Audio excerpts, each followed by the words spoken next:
A mountain of earth rises where there should be none, and a staircase of water stands built to defy it. This is the story of Foxton Locks.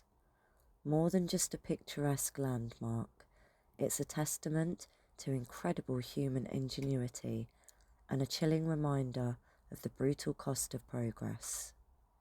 The early 1800s saw Britain's industrial heart racing, with a booming canal network pumping coal, grain and textiles across the land. But here in Leicestershire, a colossal problem began to emerge from the ground.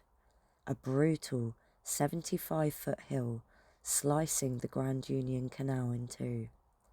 Getting heavy boats, some weighing over 30 tons, up and over this obstacle presented a project so ambitious and so fraught with danger it almost defied belief. The chief engineer for the project was visionary Benjamin Bevan. His plan involved a ladder of water, 10 massive lock chambers painstakingly carved into the hillside like a stone staircase.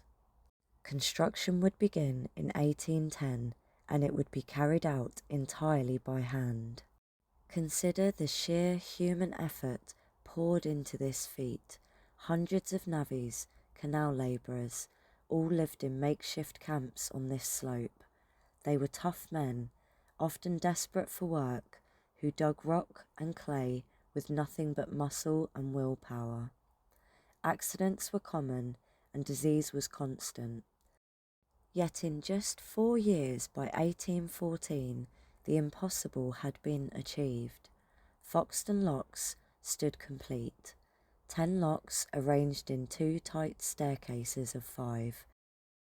Its genius design included sipons that reused water between chambers, which ultimately saved up to 40% of every lockfall. This was not only sustainable and efficient, but it was centuries ahead of its time. Foxton rapidly became a pulsing artery of industry.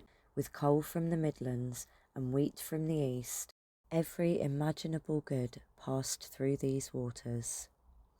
But passage was not always smooth sailing. Dangers lurked at every turn: a misplaced rope, a jammed gate, the wrong paddle being opened. Boats could wedge inside the locks, flood, or even sink. Cargo could be lost, and lives could be utterly uprooted. For those working families, a single accident could mean ruin. This was more than just a trade route. It was home. Families lived on their narrowboats, with children growing up between lock gates and towpaths. Lockkeepers, too, lived on site, vigilantly watching over this giant machine day and night.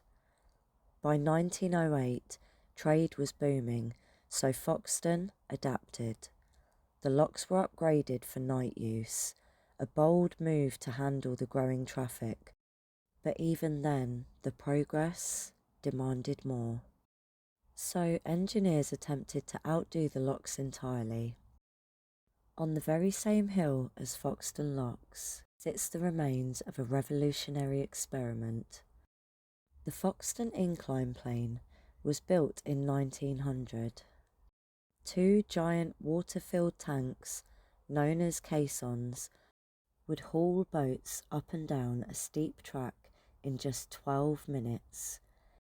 It could carry entire narrowboats, complete with their cargo, bypassing all 10 locks in one swift go. It was faster, it was futuristic, and it represented the bold new face of canal travel. But the dream didn't last. The incline plane proved expensive to run, and the canal company struggled with coal costs and maintenance. Crucially, just as it launched, the railways surged ahead, offering a more dominant mode of transport. By 1911, the lift was mothballed, and by 1928, it was dismantled for scrap. A miracle of engineering, but ultimately discarded like yesterday's dream. And so the locks lived on, slow, manual, but incredibly reliable. Yet as roads and railways conquered Britain, canal trade declined, the industrial roar faded, and Foxton eventually fell silent. Today, Foxton Locks is no longer a site of sweat and steel. It's a sanctuary, a museum of movement, and a place where history whispers through the water. Over 400,000 people visit every year to marvel at the staircase, to see the echoes of the Incline plane, and honour the lives built and lost along these waterways. Foxton Locks stands now as a monument to its genius, to its labour, and to the audacity of those who literally moved mountains, not with dynamite, but with picks, sweat, and unbreakable belief in progress. So come walk in Foxton's footsteps, feel the history that lays beneath your feet, and marvel at the work built by the pioneers before you.